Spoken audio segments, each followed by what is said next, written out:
Hey there, Slayers. Welcome back to my channel. In this video, we're going to be talking about the 5 weaknesses that all narcissists have. I know you think they are fearless. You think they are super strong. You think that no matter what, they're coming after you. They're coming for you. You're on the defensive all the time. They're constantly triggering you. And I'm telling you that I've seen it before.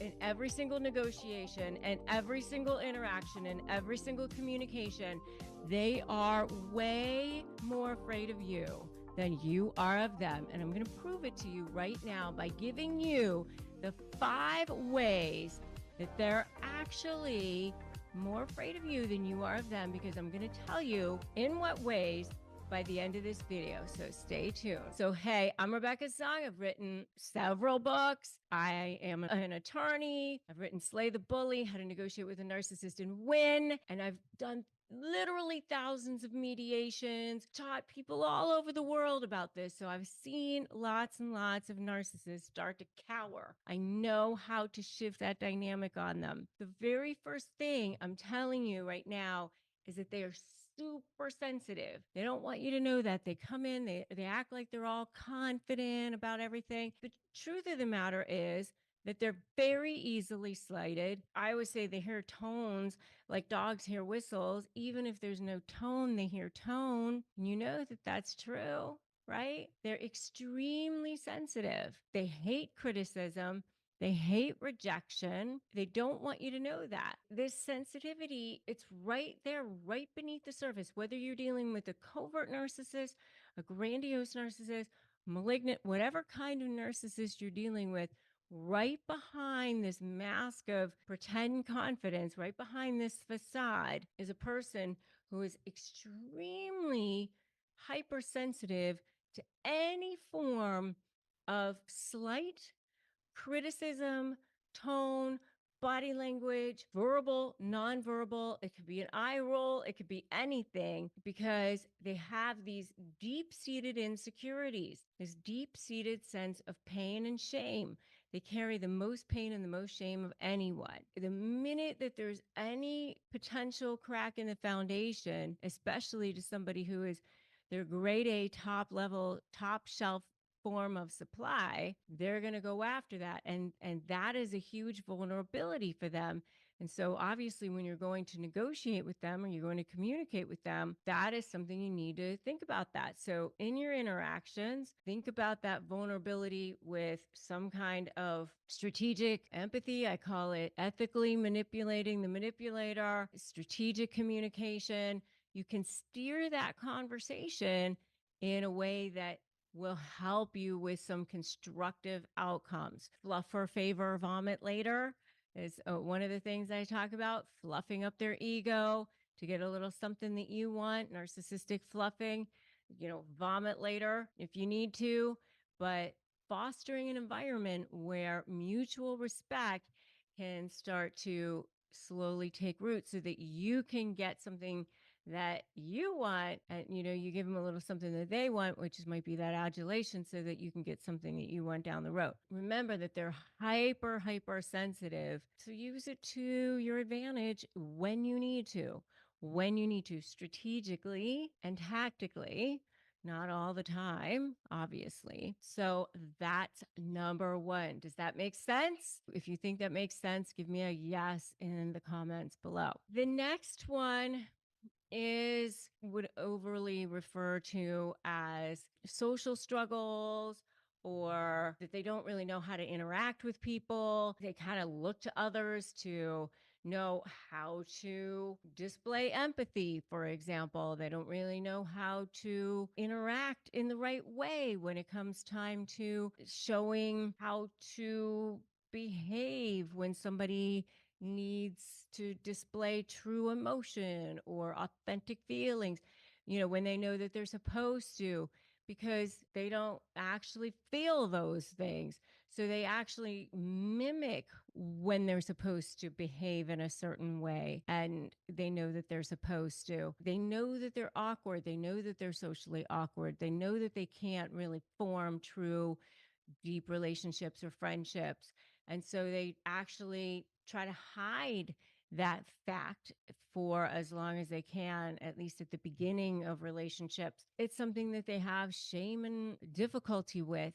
And so they don't really ever have any true connection with people. And that's definitely a weakness that they have. While they appear charming at first, they hide this inability to be able to connect with people on a deeper, more authentic level. I mean, it's like they can only get to the shallow end of the pool. They can never reach the deep end of the pool. By recognizing this, we empower ourselves to set boundaries and engage in communication that protects our well being. Understand that their social facade is not a reflection of our self worth.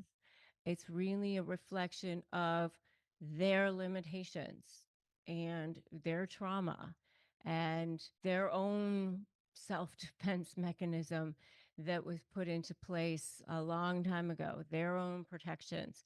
But it has nothing to do with you. And just understand that your boundary is a bridge to something new and a new beginning and a new future for yourself. That's the second thing. They have a fear of being alone. They have a fear of being alone. That's part of the reason why they create these situations of wanting to control you and control their environment and control all the people around them. They're afraid that people are going to leave them. They have this push pull thing where they push you to the brink, but all that's about is control. They don't think about what might actually happen if you leave. A huge vulnerability, a profound vulnerability that they have is that they hate to be alone and they thrive on the energy of others and the validation of others. They want people around them. They want people to be thinking how wonderful they are and how amazing they are. And the solitude confronts them with who they actually are, a scenario that they desperately want to avoid. And in knowing this for you, then you can learn the importance of not just filling that void for them or filling that space for them, but taking care of you, learning that caring for them and helping them and being that person for them is not helping them. Instead of putting all that energy into helping them, help yourself, take care of yourself, heal yourself, be that person of personal growth for yourself, because that is where your strength is going to lie. If you need extra support, join my free private Facebook group, Narcissist Negotiators with Rebecca Zung. And if you're getting ready to negotiate with a narcissist, I highly recommend my free 15-page Crush My Negotiation Prep worksheet. It's literally been the saving grace for thousands and thousands of people across the globe. So get it now. It will help you win no matter where you are at winmynegotiation.com, winmynegotiation.com. The link is below. So make sure you get that for yourself.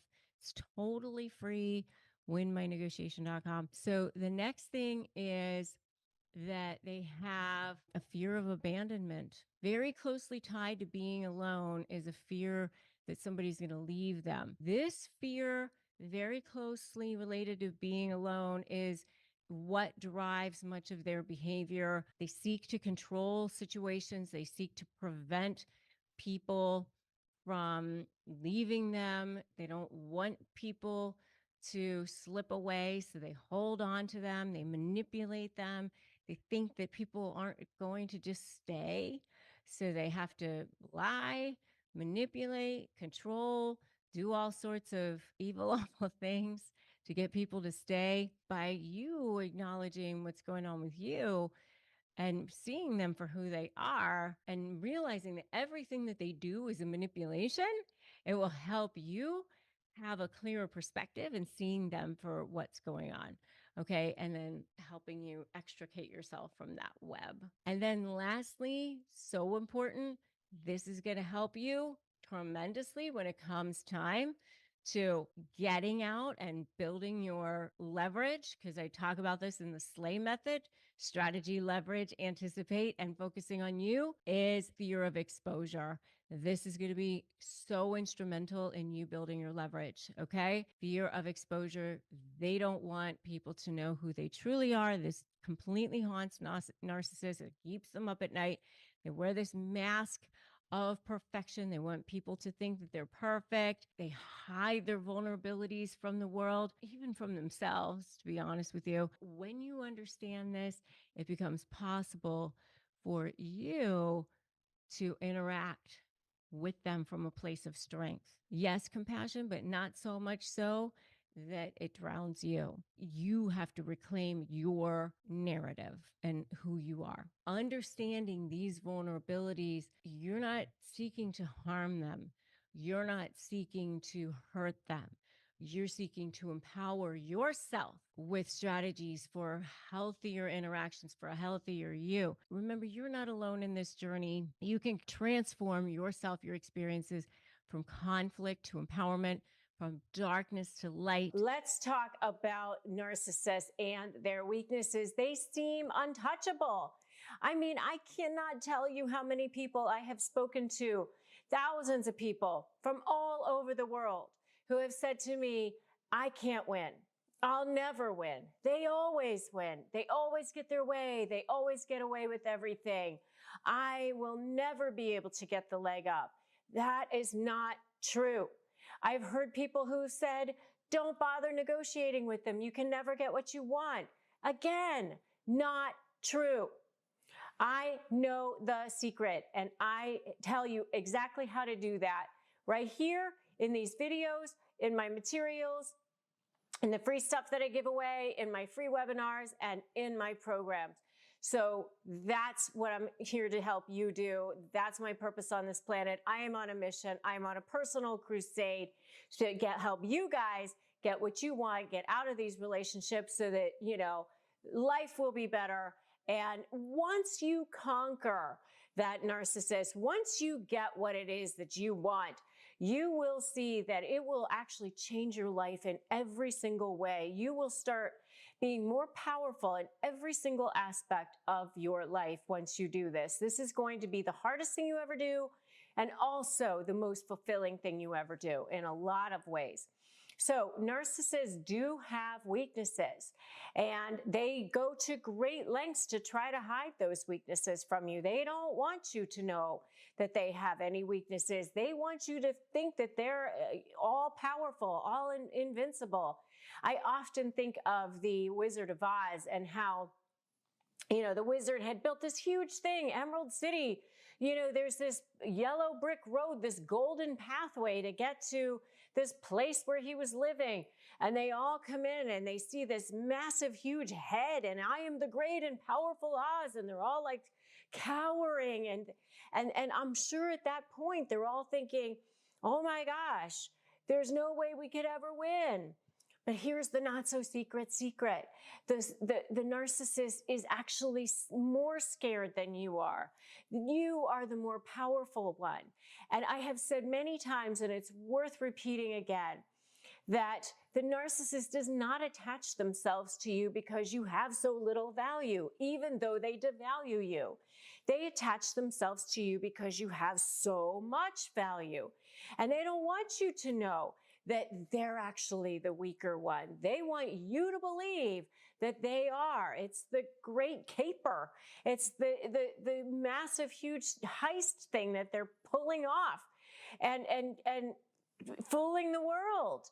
But you are actually the stronger one. You are actually the more valuable one. And they, by the way, they get supply from devaluing someone that they think has so much value. Because now, look at this. Look at me. I'm being more powerful, and I'm actually getting this person who has so much value to squirm. I'm intimidating them. That makes me so much more powerful. That's what they think anyway. So one of their biggest weaknesses is fear. They have fear of everything. Fear of being exposed, fear of losing their supply, fear of looking bad, fear of looking bad to people that they especially respect.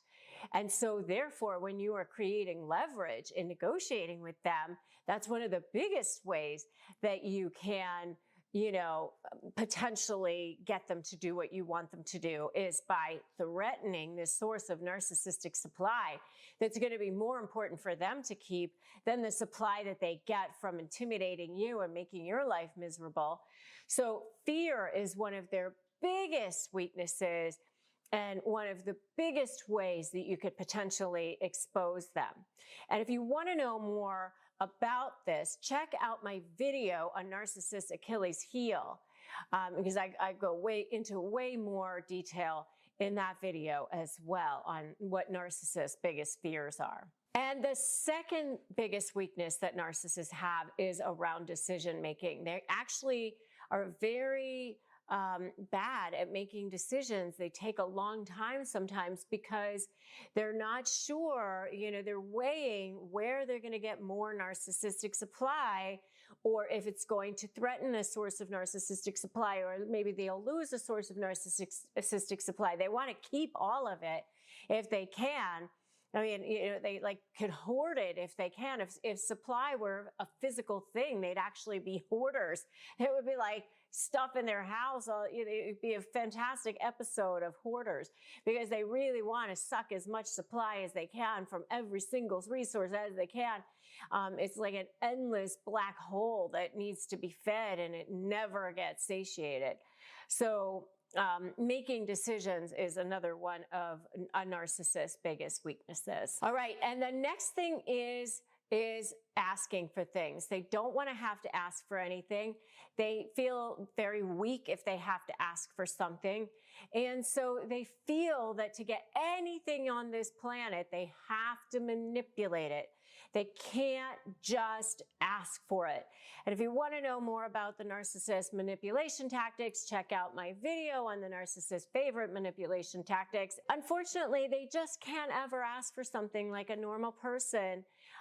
They feel like everything they do has to be lied about, manipulated about, and, hopefully they'll get it that way. I mean, it's because of their scarcity mentality.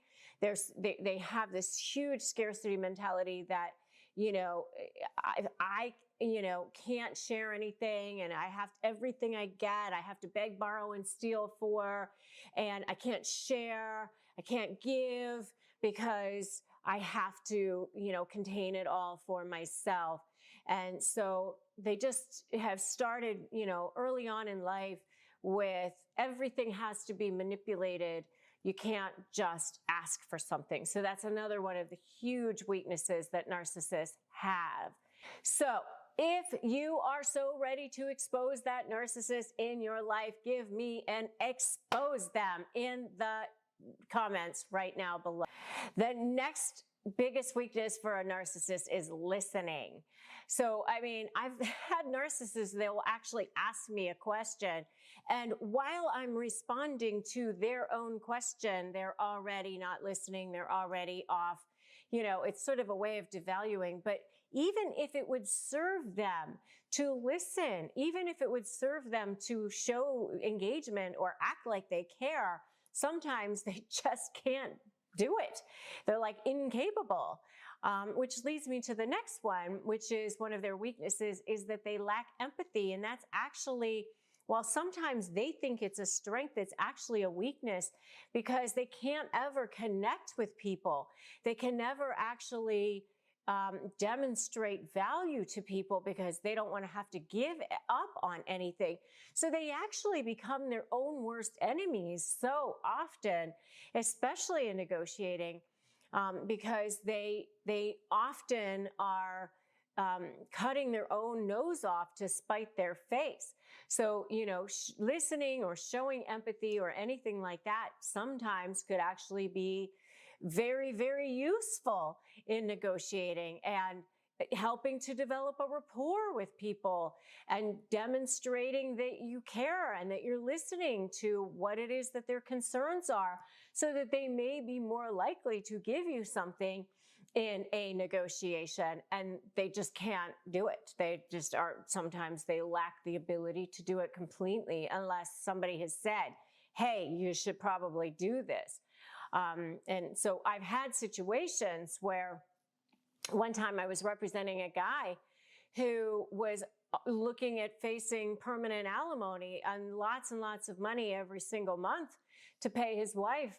And all she wanted in order to waive alimony was an apology from him. And he didn't even want to do it. Like, I had to basically make him do it.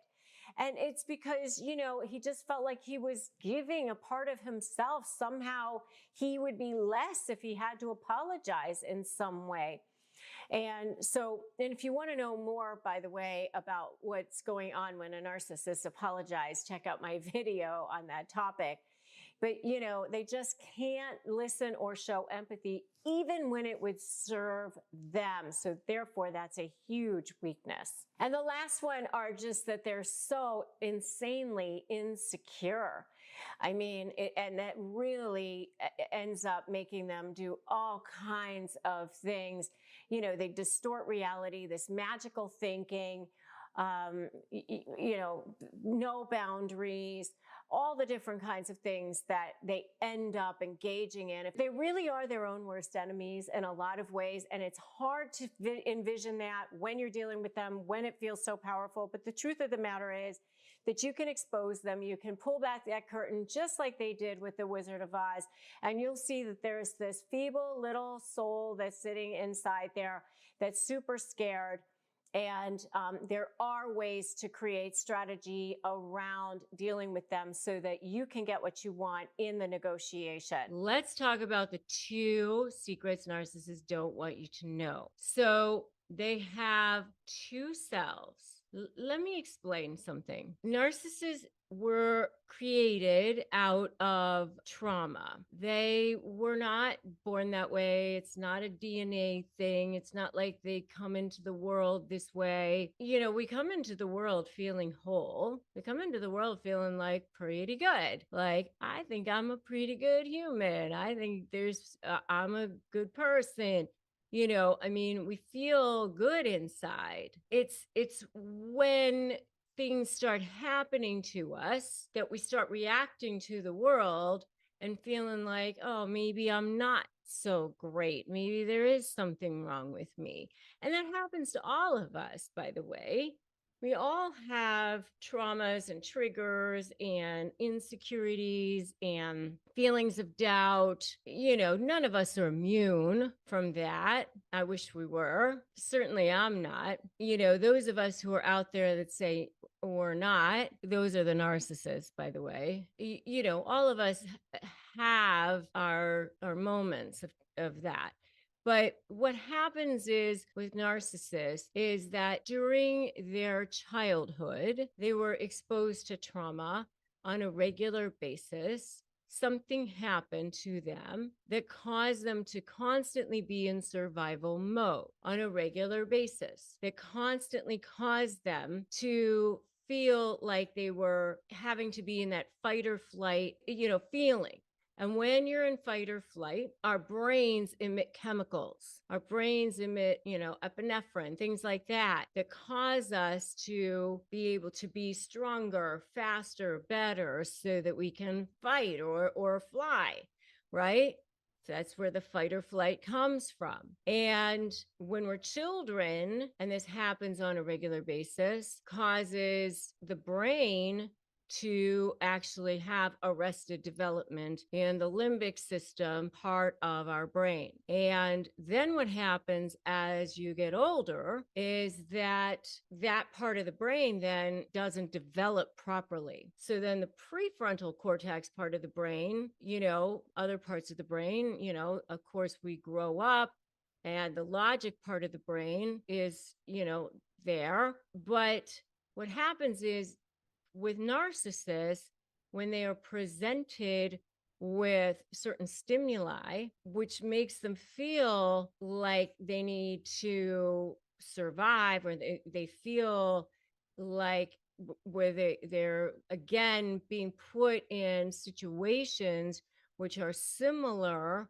to those situations that made them feel defensive or made them feel like they were, potentially in danger, then that narcissistic injury gets triggered. So, when does that happen to them? Well, it could be any kind of situation, but a lot of times it's when they feel exposed, it's when they feel somebody has, slighted them in some way, somebody has, outed them, or, you know, caused them to be feel less in a situation or whatever it is, then that narcissistic injury gets triggered, that narcissistic rage comes flying out, that limbic system of the brain gets activated, and here comes that cage. It's almost like a caged animal. It's almost like that part of them, that survival part of them,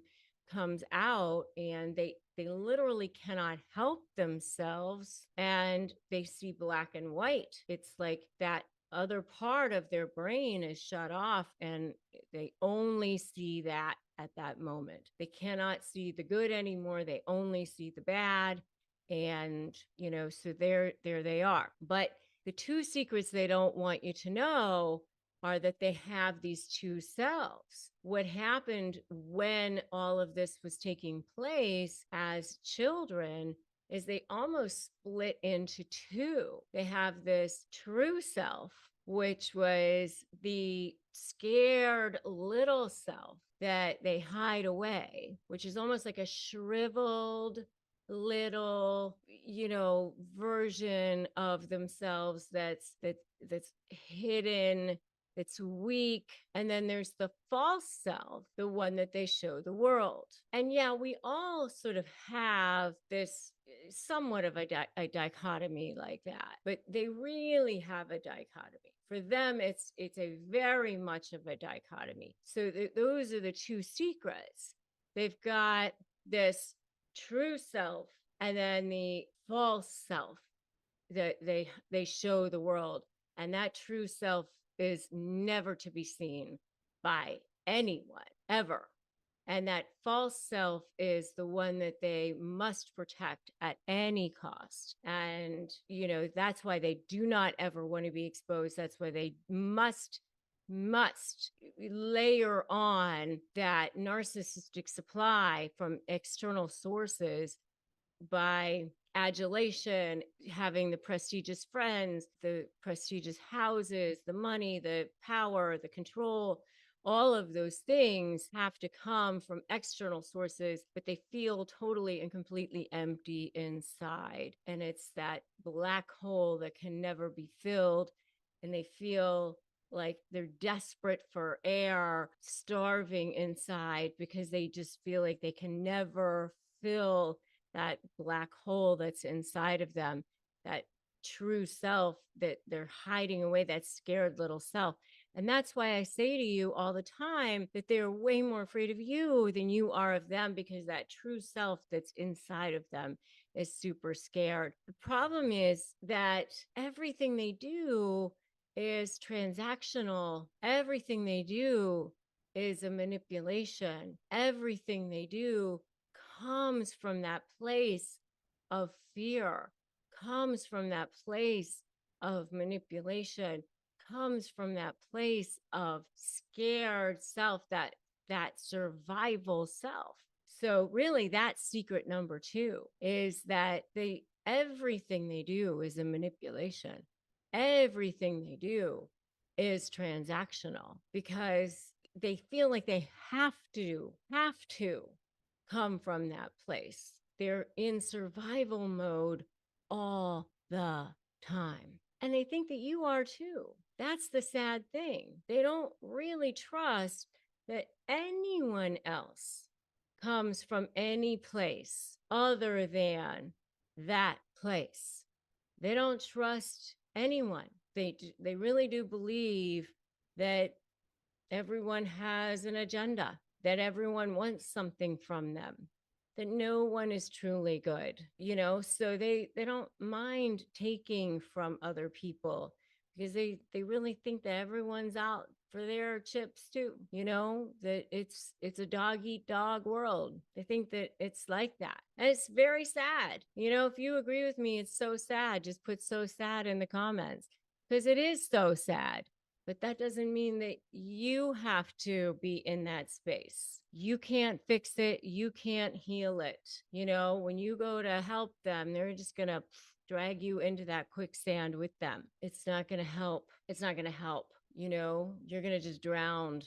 You're just going to drown along with them. So, what you need to do is move on. All right. So, let's talk about what it takes to actually become powerful against narcissists and really find out what their weak spots are. They do have at least 6 weak spots, and we're going to talk about what those are today. First of all, one of their weak spots are that they are greedy.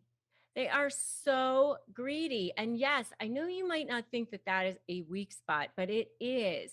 And especially in negotiations, because they don't know when to stop. They don't know when to stop themselves. And so there's a dance that happens in negotiations. There's a dance as to when to stop, as to when to know, okay, when is enough enough? When is it a good time to actually make the call to get the resolution done, to actually enter into the agreement so that all the parties can be happy and you can actually sign the agreement, and especially during litigation. And the reason I'm telling you this is because if you sign an agreement during litigation, then it is a contract. It is done. But all the parties are done. It is now bound by contract law. If you don't sign during a litigation and it proceeds to a trial of some sort, even if you win 100% of everything, the other side can appeal. That means that you can go on forever and ever and ever. Well, not really, but it kind of seems like that because appeals can take a long time. They're very, very expensive and hard to win. So it's really, really better if you can actually settle in a mediation or an arbitration or a dispute resolution setting. And the fact that narcissists are so greedy is actually a weak spot for them. So that's number one. They are greedy, huge weak spot for them. Number two is they are jealous. They're so jealous. They covet everything about people. They're super insecure, and that makes them super weak because they look over at people. They feel like, why do they have this? Why do they have that? Who deserves that? I deserve this. So they can never be happy, for one thing. And it also makes them weak. It exposes them to all sorts of weaknesses. The people who are happy for other people are way stronger, way more powerful than the people who are constantly looking at other people. I always say, like, the people who are running their own race are way more powerful than the people who are like looking behind them constantly. That slows you down, right? I mean, you know how when you're running a race and you're looking behind you to see who's like behind you, that does slow you down. And that's what happens with narcissists. They're constantly looking to see what's going on and surveying to see what's happening. And that really, really does slow them down. And so their jealousy does slow them down. And that is definitely a weak spot for them. So that's number two. They are so jealous. All right. Number three, another weak spot of theirs is that they just don't see other people's points of view. They have absolute blinders on. They have no ability to see anybody's points of view other than their own. And of course, this is a huge weak spot when it comes to negotiations, when it comes to having conversations with people, when it comes to being open to any kind of resolution, because obviously, if you want to get anything done, if you want people to feel like they matter, I wrote a whole book on this, Negotiate Like You Matter. You want people to feel like they're being seen and heard, because that makes things much more likely to move forward, then you should be able to see other people's points of view. And the fact that they don't have that ability is definitely a weak spot for them. And they don't even realize what a weak spot it is for them. And, they tend to lie all the time. I did a whole video, by the way, on what happens when you catch a narcissist in a lie. And they lie about everything, even things they don't need to lie about, which is very, very puzzling to me, by the way. I don't even understand that at all. But that's what happens. Anyway, you can definitely check out that video if you'd like. So that was number 3. Number 4 is they cannot take criticism at all of any kind. I always joke that narcissists hear tones in people's voices like dogs hear whistles. Like, even if there's like no tone at all, you're just saying something, they hear tone. I mean, they're hyper, hyper, hyper sensitive because they have no sense of self. They have no inner sense of value. So they're very, very thin-skinned people. I mean, they definitely are those people that can never take a joke. That old saying, like they can dish it out, but they can't take it. That is so definitely them. They can never take criticism. They can never like learn from their mistakes. They can never take even like criticism that might be good for them, like feedback that may be good for them, that might actually help them.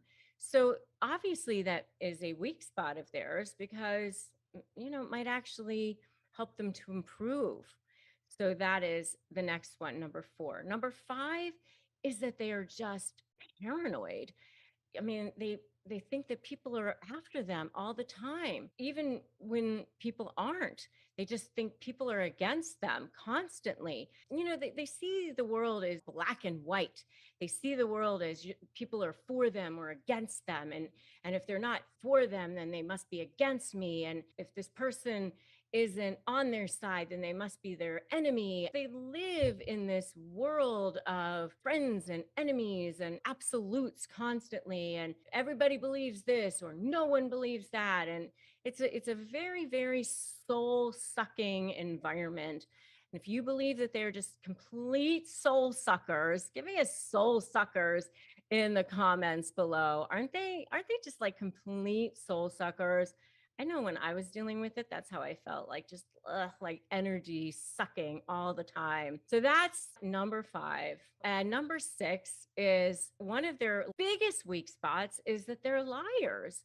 And I am telling you, I know you guys don't think that this is a weak spot. It is a huge weak spot. And this is something that you can definitely use as leverage when you are going to negotiate with them. And it is a huge thing that I tell people all the time. When you're creating your strategy, when you're creating your leverage, when you're creating your whole negotiation strategy, I talk about this in my Slay program a lot, but you can definitely use this against them. They're huge liars. It's a compulsion for them. And it is something that they will not think that you will be able to pick up on the patterns and actually use it against them. But for sure, it's a huge weak spot for them. I'm going to give you 10 tactics to put a narcissist in their place. So make sure you watch till the end so that you can get all 10. Okay, so number 1 is don't react to their bait. I know, super hard, because believe me, not only have I had to see how it is to deal with narcissists in my law practice, but I've had to deal with them in my life as well. And it's really, really hard because they give you plenty of bait. They are constantly trying to trigger you. That's their MO. Why? Why do they do that? Because they get narcissistic supply from that. Yeah, they actually get off on that. They enjoy watching you squirm. They enjoy intimidating you. That's part of their coal level supply. I call it coal level supply. The diamond level supply, what feeds their ego, is how they look to the world. But like their underbelly, that dark underbelly of supply, the supply that also feeds their ego that they don't love to tell the world about. They would never tell the world that this is something they enjoy, but they do enjoy devaluing, debasing, and degrading people, controlling people. So don't react to their bait, because when you do, it also potentially gives them something to use that they can use against you. So be careful about that. Okay, so don't react to their bait. Number two, you can do something that I call bartering. Okay, so you fluff up their ego a little bit to get something that you want. You give something to get something. So it looks like this. Hey, can you do the QuickBooks today? You're so much better at math than I am. So you get them to do something so that, you get something out of it, they get something out of it. What do they get out of it? They get that adulation, which is something they love and desperately need. Narcissistic fluffing and bartering. That's number two. Number three is you keep them talking. Keep them talking. They love to talk about themselves. And then that tells you what's motivating them. Super important, especially when you are negotiating with them and you are using my SLAY methodology, of course, my SLAY framework: strategy, leverage, anticipating, and focusing on you. You are slaying your negotiation. So when you are anticipating and you're creating that strategy and you're creating that leverage, you need to figure out what's motivating them. So keep them talking to find out what's motivating them. That's number three. Number four, get them to respond to you in writing as much as possible. They always lie and contradict themselves. They can't help themselves. That's what they do. That's how they are in the world. That's just their way of being. Those lies and contradictions turn into fantastic pieces of leverage. So when you respond, though, be very careful, because remember, everything that you do turns into a potential exhibit as well. And remember, they're always trying to bait you.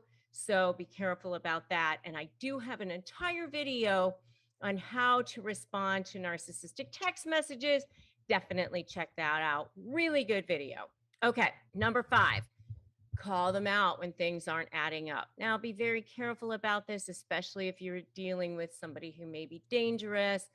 Always have to give that caveat. But if things aren't adding up, call them out. Say, hey, how come you're here at this picnic today? Thought you said you were sick yesterday, something like that. Okay, that's number five. Number six, just act like you don't care. Remember, that gives them narcissistic supply. So if they're showing up places just to annoy you or doing things just to bother you, don't notice it. You know that they're doing things to try to trigger you. Don't notice it. Act like you don't care. All right. I know it's hard. So just breathe. I want you to write that in the comments right now. Just breathe. And then I want you to breathe. Okay. Take a breath. Just breathe. You can do this. I've helped thousands of people do this, and you can do this too. You can win. So just breathe. Write that in the comments right now. Just breathe. All right. Number seven, stand your ground when they try to move goalposts. Don't allow them to do that. They have conditioned you. You are conditioning them right back now. You're changing the dynamic here. They have conditioned you to believing certain things and acting in certain ways and being in a certain way in your relationship with them. So they think that you're going to be a certain way when they act a certain way. And you are changing it now. No longer are you retreating. And in fact, you're now standing your ground. And in fact, you're actually going to start marching toward. And they're not going to like it. That's okay.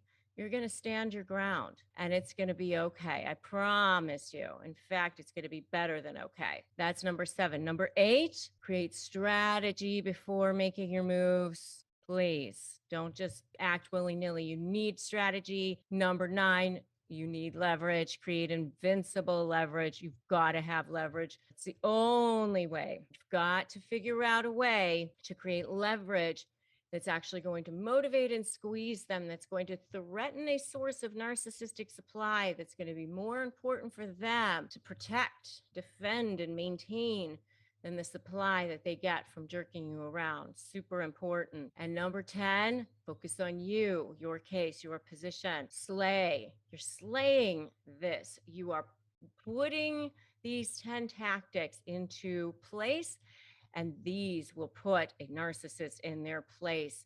It works every single time. Dealing with a covert narcissist, they use this secret weapon against you to make you think that you're crazy. Well, covert narcissists are incredibly convincing. They're incredibly convincing. I think they're the most dangerous type of narcissist. Okay. I think they're the most dangerous because they are so convincing. They're the ones out there looking like the most normal. Other types of narcissists, grandiose narcissists, are out there telling everybody how amazing they are, how great they are, how wonderful they are. They're the ones out there that go in restaurants or go into a room and say, I did this and I did that, and look at my accomplishments and look how amazing I am. Covert narcissists don't do that. Covert narcissists say, oh, I don't want attention. I hate attention, even though they do want attention, even though they do want the world to think that they're wonderful and all of that. And so they do have this deep need, wanting, the world to think that they're amazing. And the reason why they are incredibly convincing in a lot of ways is that they also believe their own made up reality of themselves. They've also almost kind of convinced themselves that they are honest and trustworthy and loyal and considerate. And they genuinely believe a lot of that, even as they're gaslighting people and as they're taking advantage of people and as they're doing these things, victimizing people. And that's part of the reason why they're so insidious and very, very stealth, and they present very well, and they put themselves in positions where they are often clergy or doctors or lawyers, or they're the first ones to show up when somebody is sick, or the first ones to take care, but only if it's opportunistic, only if there's going to be an audience, only if it's the right type of audience, only if the scenario presents itself to be the right one. They have to appear in the right way. And they're masters at orchestrating situations, a lot of times, where they can pit people against each other, where they can dig deep wells where it looks like they are the good person and the other person is bad, or they set themselves up so that they're calm and the other person is crazy. So they, here they are, the rational one, and the other person is out of control, sobbing or screaming, and they're just, I don't know what happened there, officer, while the onlookers are, oh my goodness, I look at that, so, they can be the ones who are, I tried for years to get the person help, or I tried for years to do all that I could. And they come off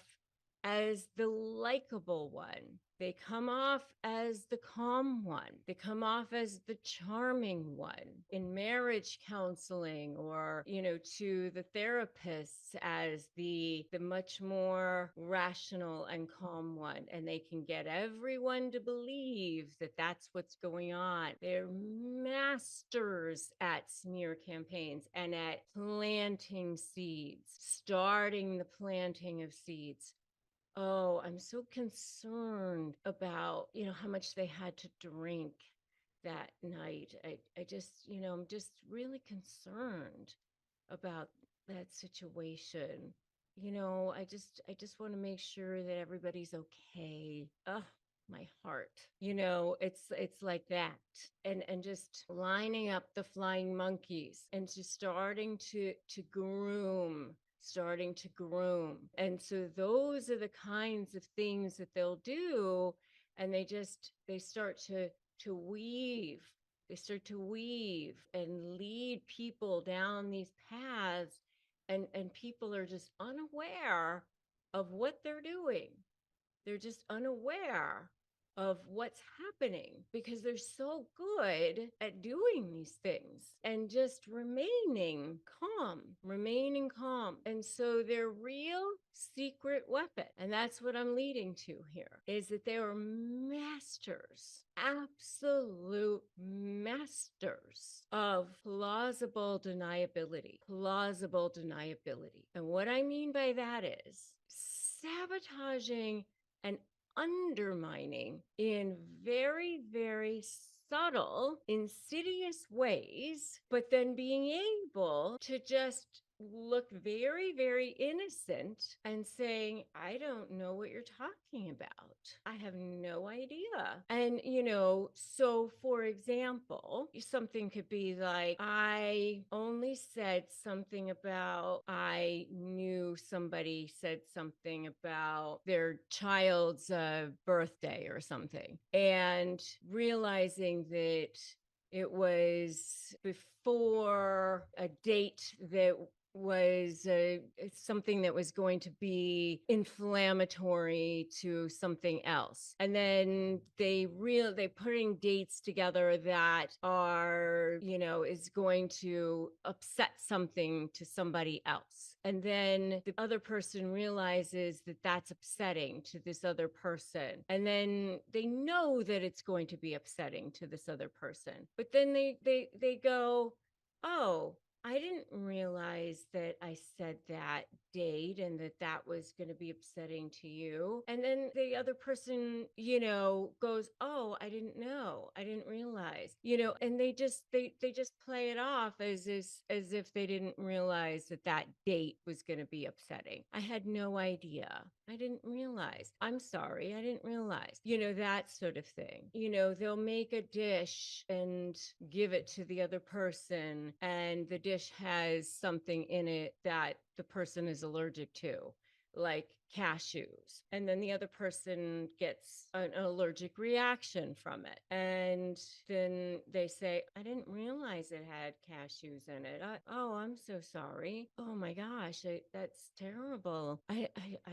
Oh, I didn't realize that. They did realize that. But, they play it off like they didn't know. Plausible deniability. I'm sorry, I didn't realize that when I was going to do something on your computer, that was going to delete that off of your computer and off your calendar. So I'm so stupid. That sort of thing. And they do know that when they were going to do that it was going to delete it off your calendar. Plausible deniability, undermining you, but acting like I didn't know that was going to happen, to avoid taking responsibility, but everybody else, when you tell that story, everybody else goes, well, I'm sure that was inadvertent because they're so nice, because they're such a good person.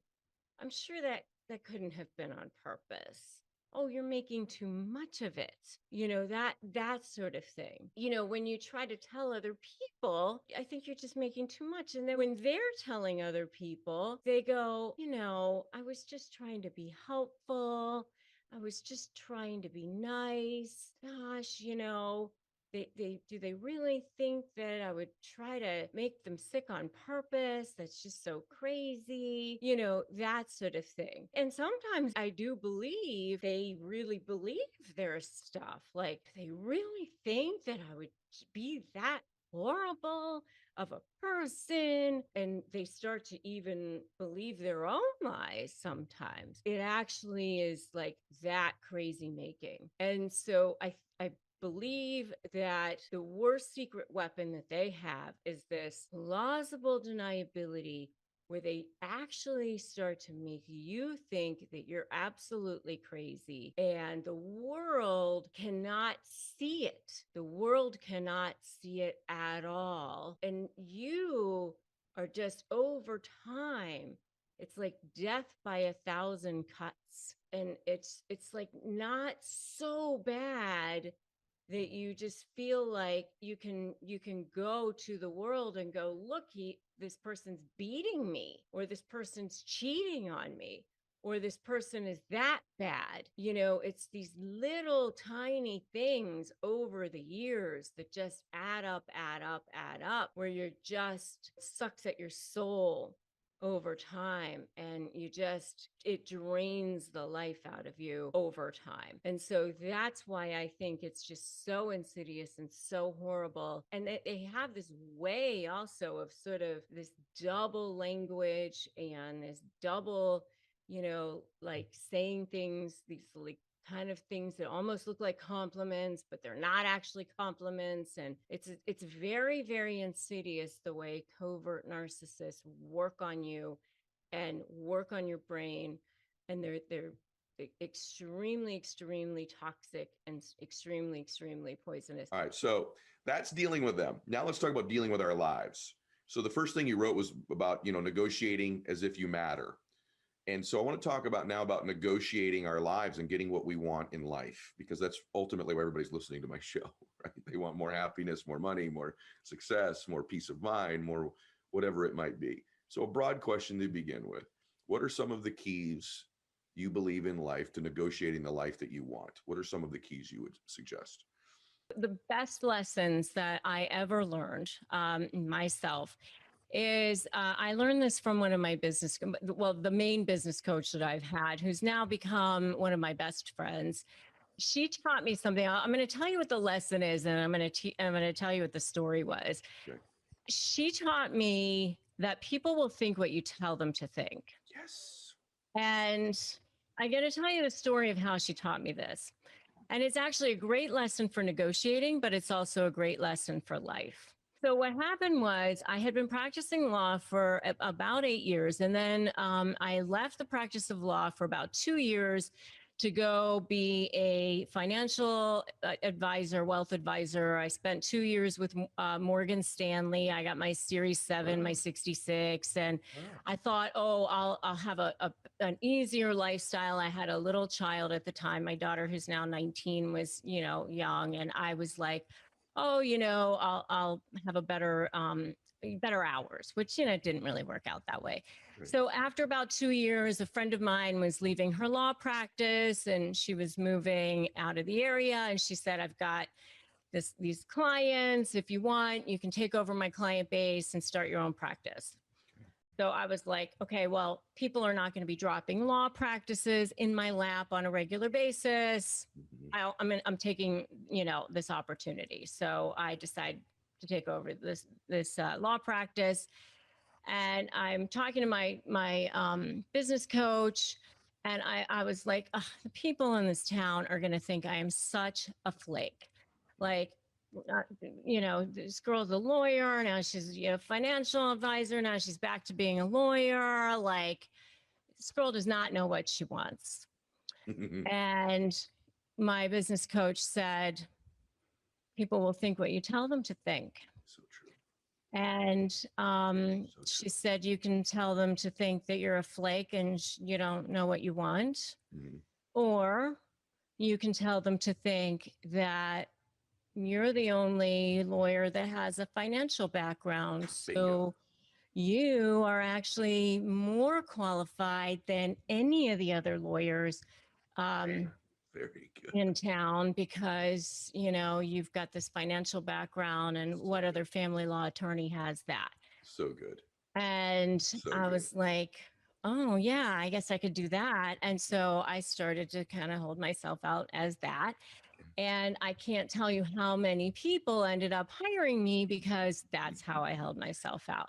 I love this. I have to tell you something. I have to acknowledge something when wisdom is preached. So I that's brilliant. And just last night I was mentoring, one of the business I'm affiliated with was a financial firm. I was mentoring a very young guy last night. And I told him, I just want to second what you said. I said, listen, most people are busy with their own lives. You can create the story. And if you tell them what to believe, they're going to believe it 98% of the time. I said, I learned this because later in my career, I ended up working with a series of doctors. And the doctor said to me, he said, Ed, listen, when you're dealing with doctors, it's different than dealing with other clients. We're really busy. We just want you to tell us what we need to do, what we need to think, and let us do it so we can go back to working with our patients. And I said, really, you want me to kind of, he goes, tell us and ask us simultaneously. Say things like, obviously we need to take these steps. And you create the frame, pre-frame what you're going to tell me what this means, then mean it. And then when you're done, tell me what you just told me and what it meant. So pre-frame, frame it, and then post-frame it. So I started to do it and everyone was buying. And I said to him about 6 months later, I said, you know what I found out? It's not just doctors, it's everybody. I should have been doing this the entire time with everything in my life, pre-framing what this means for everybody, then framing it. And then when I'm done saying, this is what you just heard and what it meant. And you create the meaning. And so this is something for everybody. If you get no lesson out of this entire TV show, what Rebecca just told you is absolute truth on how to get what you want in your life. It's key number one in your life. Let me ask you about this number two. When I listen to you and I've watched your content, so Rebecca's got content that's very diverse. She's got stuff on divorce. She's got stuff on negotiation. She's got stuff on narcissism. She's also been a TV personality, which she'll get interviewed when a high profile person's going through something. And so she's learned to communicate in different settings, one-on-one, financial, courtroom, television, podcast. You're an unbelievable communicator. How much of persuasion for you has just been your personal certainty level? Just actual certainty in the way you deliver a message. Are you conscious of that? Or was that just sort of like a natural gift you had when you started practicing law? My father used to say, my father was from China, actually, and he came over here when he was 14. And he went to Columbia University undergrad and medical school. And, you know, he was the only Chinese guy actually in those days. And, you know, it was a big deal. And he used to say to me, whatever you say it with authority and people will believe you. And he just kind of, you know, groomed me that way. Like, even if you don't know the answer, don't lie. Just say, I don't know. I will get you the answer, but you say it with authority. Like, and so I don't know. I just think that he was, and even as a girl, like he just was like always believed in me in that way. And I was really, really fortunate to have a father who was, who believed in me in that way. I think there's things, Rebecca, I think some people, I watch this on my show all the time. It's fascinating to me that certain people are great at something and they're almost unaware of their greatness at it. And I think this is the case with you. You have a massive degree of certainty when you communicate. It's almost like you have a style when you speak. It's almost like, and I mean this is a compliment. There's a way in which you deliver a message. My audience is going to nod when I say this. You have a style of communicating. It's almost like there's a tone to it that you're almost an idiot if you don't believe what I'm saying right now. That's almost what it sounds like. It's that depth of certainty. It's not arrogance. It's not condescending, but it's an expression of certainty that's almost like you just don't get it if you don't agree with me. That's what it sounds like. Well, I appreciate that. I mean, I certainly haven't always felt that way, though. I mean, you know, for people that have followed me, you know, they know that I've certainly had my share of, you know, stumbles in my life. You know, I got married at 19 the first time. I had 3 kids by the time I was 22. I dropped out of college. I went, you know, I got divorced. I went back to law school at night. You know, I met my husband, my current husband, in law school. I got married again. I had another child. I have 4 kids, you know, so I certainly like I feel like I've had my share of, you know, bootstrapping and getting, you know, where I need to be. You know, I was bullied as a kid for being half Asian. I talk a lot about that. You know, I've had to deal with these narcissists in my life. And, you know, I definitely I've tried to be as authentic as I can so that people understand that, hasn't always come easy for me. I've definitely had to deal with my own struggles for sure. Yeah. Because I want people to understand, like, I'm a human being too. And if I could do it, anyone can do it. It's amazing what you've accomplished. I mean, I don't, everyone, it just flew by, but this is a woman who's married at 19, 3 kids, drops out of school. And you fast forward, Bob Shapiro writes the foreword to her book, one of the most powerful, influential attorneys of all time. I've met Bob a few times, founded LegalZoom. She's a television personality. She's she's one of the sought after experts in the world on negotiation. And it's a remarkable journey. And I'm curious, have you done anything specifically that you would share with us to work on your self-confidence? Because you are, at least externally, a very strong, very confident woman. But now I'm picturing this little girl who's half Asian getting bullied at school. I'm picturing this mom running around the house with 3 screaming babies at any given time in her early 20s, probably not in the best marriage at that time. I'm picturing this, precious lady at those times of her life. And then you flash forward and we have what we have in front of us right now. What have you done to change your confidence? Oh, I mean, I always joke like that, I never leave my thoughts unsupervised. Whoa, very good. What do you mean by that? I try to make sure that I very much control the input of my thoughts, by listening to the right audiobooks, just always making sure I'm working on self-development and surrounding myself with the right people, defending my light with my life at all times. Can you say that again? What did you say there? Say that again, please. Oh, it's one of my mantras. I defend my light with my life. I know it is, but I wanted them to hear it. So what do you mean when you say that? I believe that I'm not going to say I believe, I know that we are beings of energy and that we are vibrational and, beings. And I talked about this with John Gordon. I mean, it's so funny. I'd read The Energy Bus years ago. And then when Erwin introduced us, I was like, I know I must have manifested that because I had read his book so long ago. And, I'm very, very conscious about keeping my vibrational energy at a certain level so that I'm always attracting, because I know that like attracts like, and that you have to keep your vibrational energy at a certain level. Otherwise, I'm conscious of it, dipping or negative thoughts coming into my life. I think, well, you better get rid of that unless you want more of that coming in, so how can I pivot this right now? What can I be listening to? What can I be looking at? What can I do to be pivoting that? It's not that I never have bad thoughts, or I never have bad people, or I never have, dark, times or whatever. I mean, everybody does, because we are human beings. Right. I'm just conscious of it now. I'm aware of when it happens, and I have an arsenal of tools that I use to go to combat it now. I love it. See, awareness of our thoughts helps them lose their power over us.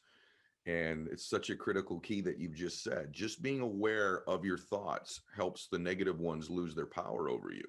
I just interviewed an MMA fighter named Dustin Poirier, and I said, because it comes to emotions, the way the world works, everybody, just so you kind of understand how you can change what she's describing, is it's not the events in our life that define our lives. It's the meaning we attach to them. So what happens is an event takes place, a conversation, a meeting, a failure, a setback, whatever you think it is. You attach a meaning to it. That gives you an emotion. And based on an emotion, you take an action. So if you can go all the way back and attach the right meaning to an event, that will change the emotion you experience and change the action you take. And I was asking this fighter, he just beat Conor McGregor. I said, do you get scared and have anxiety and worry before you get into the octagon? He goes, every time. Still fearful for my life, afraid, worried. He said, those thoughts never go away. But he said, they do become more familiar. And he becomes more familiar with those emotions, more familiar with those thoughts. And then he's in control of them. They're not in control of him. You don't have to believe everything you think, everybody. And this idea that Rebecca just gave you, that is absolute truth, that your vibrational frequency, the energy level that you're moving at in your life, is deeply affected by the emotions you're experiencing and the meanings you attach. So please be conscious of that. She's 1,000,000,000% right about that. I'm curious, because you actually are a woman and about 65% of my audience are female, is getting what you want, negotiation influence, is that gender neutral, or are there some differences that impact women that they need to be conscious of in negotiating what they want in any area of their life, including just the terms of their life that they want? That is such a good question. And because the majority of my negotiating experience in a formal setting was in a high net worth divorce context, I have a lot of data actually in this. And so I'm going to actually kind of, use that in my answer. And I've represented billionaires, high net worth people, CEOs, all, celebrities, all sorts of people.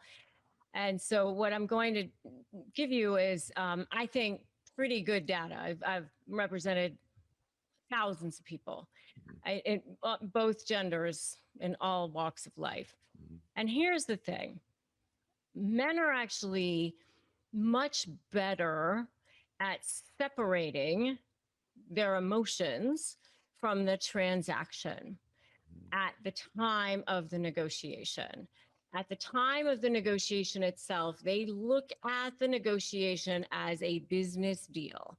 And they can literally just, okay, here's what we're dealing with right now.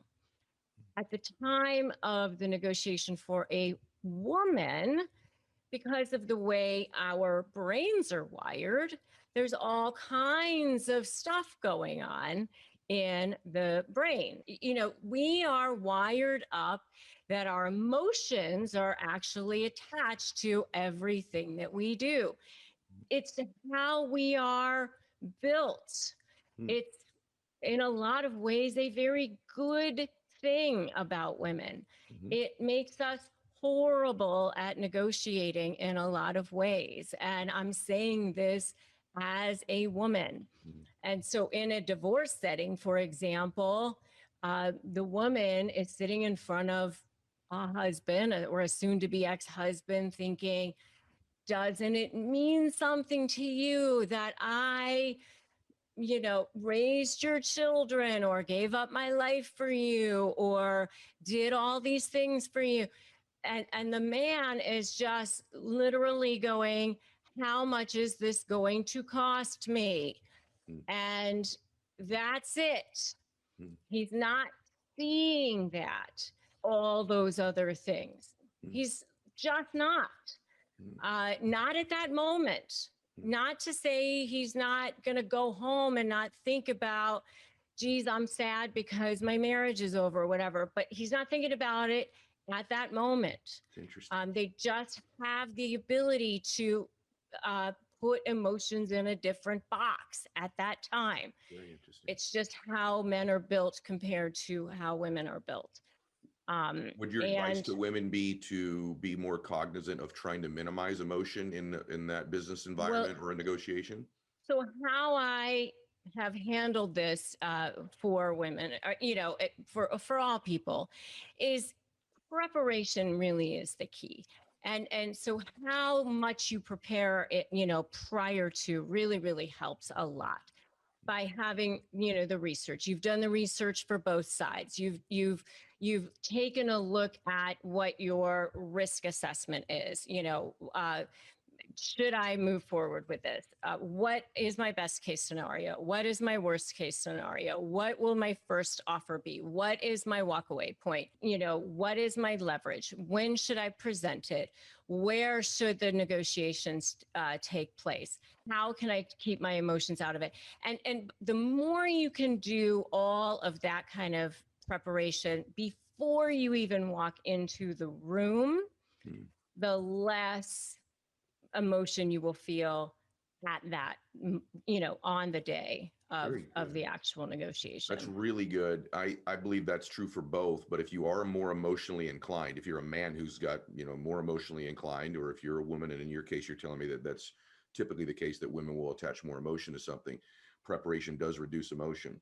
So if it's a sales thing, And anticipating what the arguments are going to be, anticipating, hey, listen, the argument from the other side is probably going to be this. Mm-hmm. And a lot of times what I tell people to do is maybe right out of the gate say, I'm anticipating you are going to argue this. And here's why your argument doesn't have merit. Like, bring it right up and shoot it down, because that will take the wind out of their sails. Sometimes that's a great strategy. And by the way, when you're talking about negotiation, to me, that's sales and marketing too. So for those of you that are, well, negotiation doesn't apply to me. Every sale you're doing is a negotiation. So taking objections away early that they were going to give you minimizes them. Preparation reduces your emotion. Highest vibrational frequency is the most influential. Most certain person influences the less certain person in almost every conversation in life, whether that's marriage, you and your kids. My daughter's getting a car today. She wasn't supposed to get a car for 2 weeks. She's paying for it. She was more certain she was going to pay for that sucker than I was that she wasn't. And she's driving today to get that car. So even in parent-daughter relationships, the most certain person influences the less. So these apply across the board. I'm going to flip the script on you now, though. So that's what women should be doing. For the men that are listening to this, if you're going into a negotiation with a woman, so now I want you to represent the men. Take your legal hat, and now you're representing the man. This could be a sales call, a boardroom, a business negotiation, a courtroom, whatever it might be. If you're a man and you're going to be interacting with a woman, it sounds to me like you think sometimes those negotiations are different because of the way that you believe they're wired. I'm only taking your word for it and your data. What advice would you give to a man who's negotiating with a woman?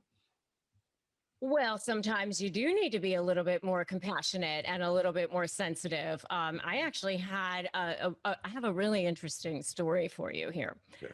I was representing a guy who may or may not have been a narcissist, by the way.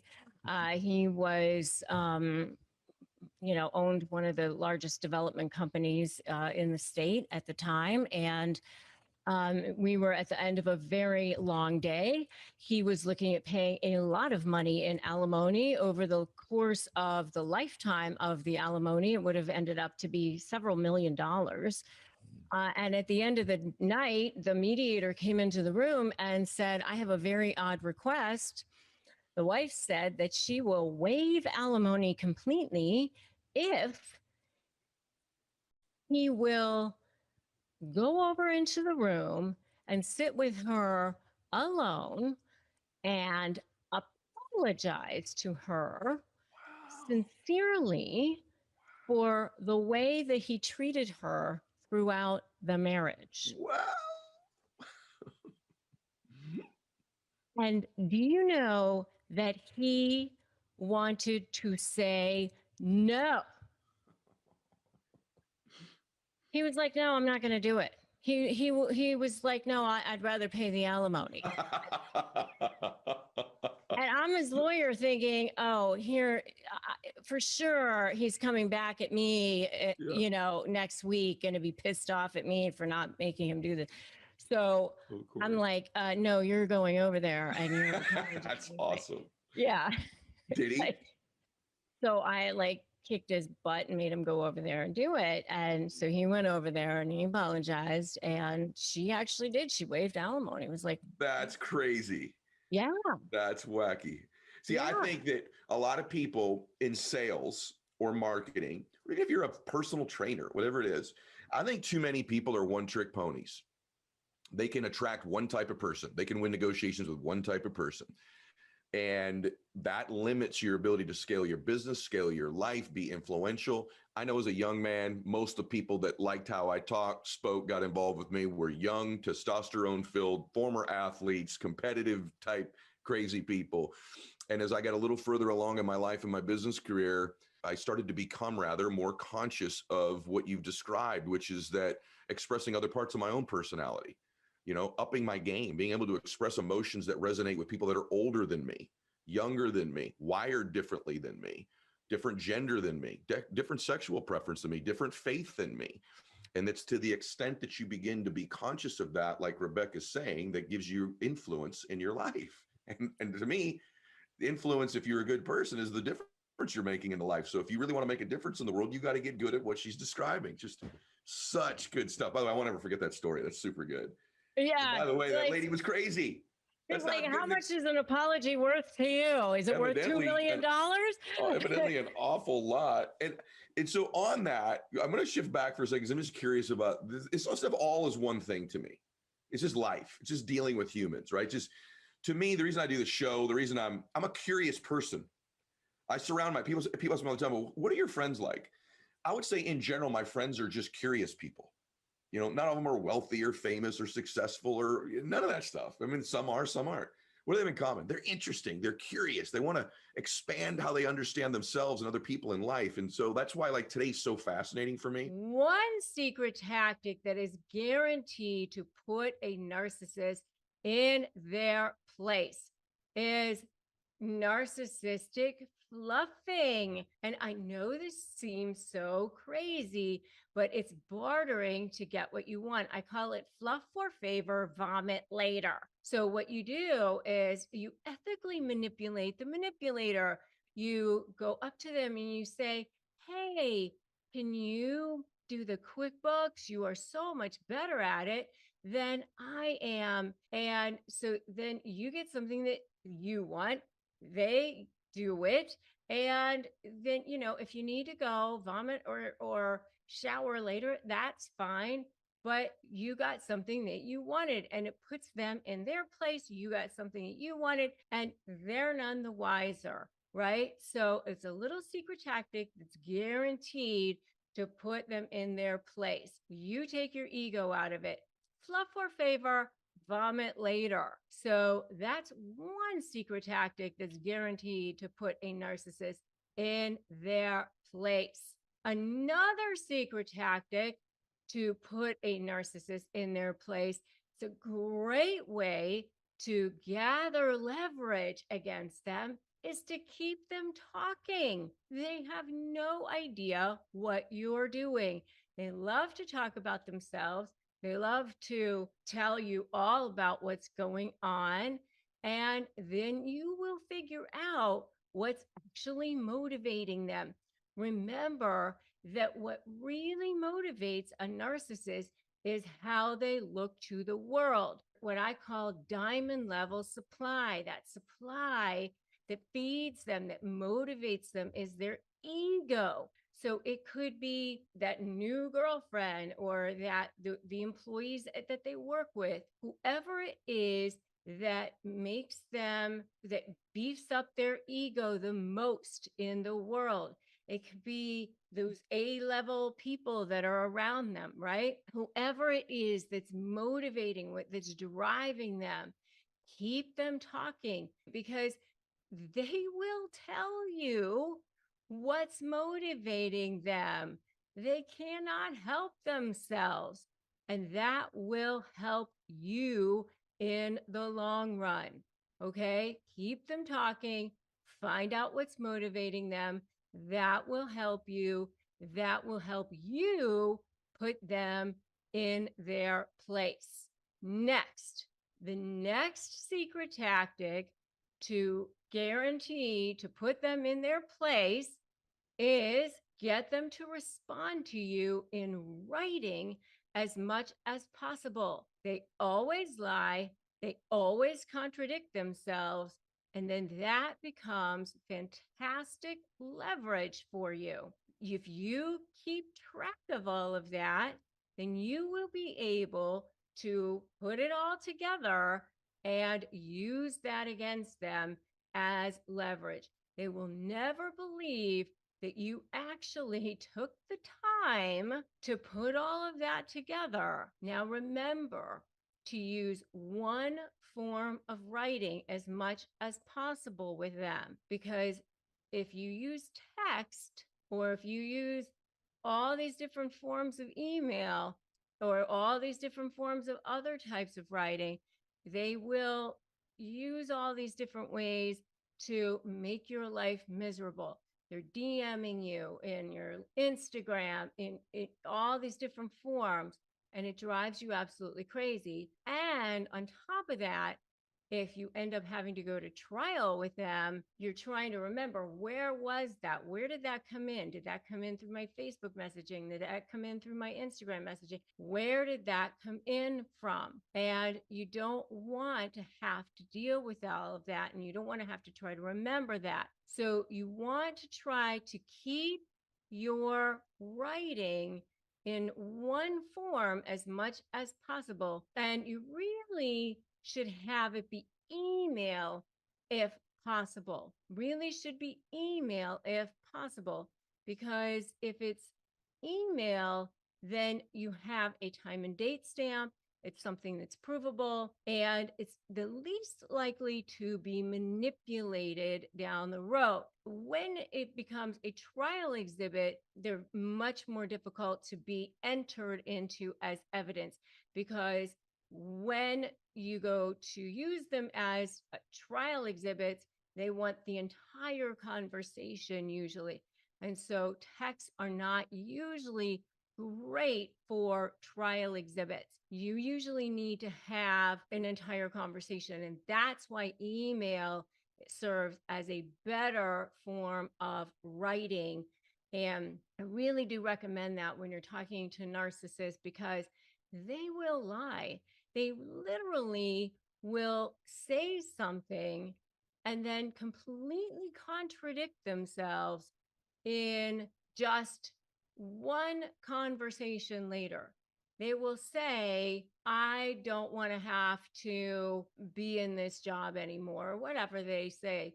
And then 10 minutes later, they'll say, I never said that, as if you are dealing with an insane person. So, as much as possible, you want to have them be in conversation with you in writing. And a lot of this, by the way, is in my Slay program. But one of the ways that you can really start to gather all of this is by using my Crush My Negotiation Prep Worksheet.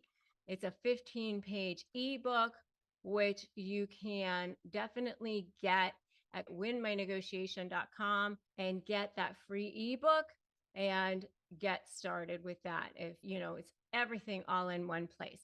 So go get that to get started. Okay, so number 4 is call them out when things aren't adding up. When they literally just say, I didn't say that, you can just say, but you did. You have the right during conversations to say, I can see that you are saying things to me that aren't truthful, or we can resume this conversation when you're ready to have a conversation with me that is truthful, or something like that. I mean, call them out when things aren't adding up. But you do need to be careful, because if you are dealing with somebody who is volatile, then you don't want to put yourself in any kind of harm's way. You certainly don't want to do that. Other thing I do want to caution you on with this particular one is that if you are going back to number 3, where you are catching them in lies in their writings and things like that, you don't want to let on that you know what you have. All right. So be careful about that. The next one is act like you don't care. That is guaranteed to put them in their place, because if you don't care, then it just absolutely drives them bonkers. They just can't stand it when you don't care what's going on. Nothing drives a narcissist crazy like your complacency, like your apathy. That's the one thing they want more than anything, is your rise, you to be engaged with them. But if it's sort of like a pushback thing where you're not pushing back, then they don't have anything giving them that supply. If you see the truth in what I'm saying so far, put truth in the comments below, because you know that what I'm saying is the truth. The next secret that's guaranteed to put a narcissist in their place is stop defending yourself. When you defend yourself, you are literally saying to them that there is something there. You're giving credence to their arguments. And you definitely don't want to do that. Never explain, never justify, never overshare, never defend yourself. You can stand in your power. When things are filed, motions are filed, when letters come over, I know that that's your first inclination is to go, oh my gosh, you want to defend yourself on everything, point by point by point. I know I do too, but do not defend yourself. That's number 6. Another secret tactic that's guaranteed to put a narcissist in their place is to stand your ground when they try to move goalposts. Certainly don't negotiate against yourself. I've seen people do this all the time. Well, they haven't responded. Let me go back and maybe reduce or something. No, stand your ground, especially when they try to move goalposts. You stay firm. Do not allow them to do that. When they move those goalposts around, they are jerking you around and they're getting supply from that, and don't allow them to do that. They're doing that because they want to see that rise from you. Don't allow that. Let it go. The next thing is to create strategy before making your moves. It is so common when you're dealing with a narcissist to feel you're constantly in survival mode, and you just are swinging all the time, and you feel like you're just putting out fires constantly, and you don't have time to sit back and create a vision and to create an action plan. But you need to create that strategy before you make your moves, and then you will be standing in power, and you will actually get to the goal of where you want to go. It will be so much more powerful for you. The next thing is to create invincible leverage. Going back to what I said in number 3, which is where I started to create the foundation for this, is to create an almost like an invisible fence around that narcissist. Once that fence becomes visible, it's almost like turning on the light, and they realize, oh my goodness, I'm cornered. It'll be so much more powerful for you. I'm setting you up for the slay methodology here. You see that? Strategy, leverage, anticipating where they're going, being 2 steps ahead of them. And then finally, number 10 is focusing on you being on the offensive, your incredible 100% super powerful mindset. You have to believe that you can win before anybody else can help you. But if you don't believe that you can win, nobody can help you. You have to believe it. And then that's the most powerful secret tactic that's guaranteed to make sure that you are going to be the most powerful person in whatever room that you stand up in. Because let me tell you, there are always going to be narcissists in this world. They will always be toxic no matter where you go. But if you focus on your powerful mindset and how strong you are, that's kryptonite to narcissists, right?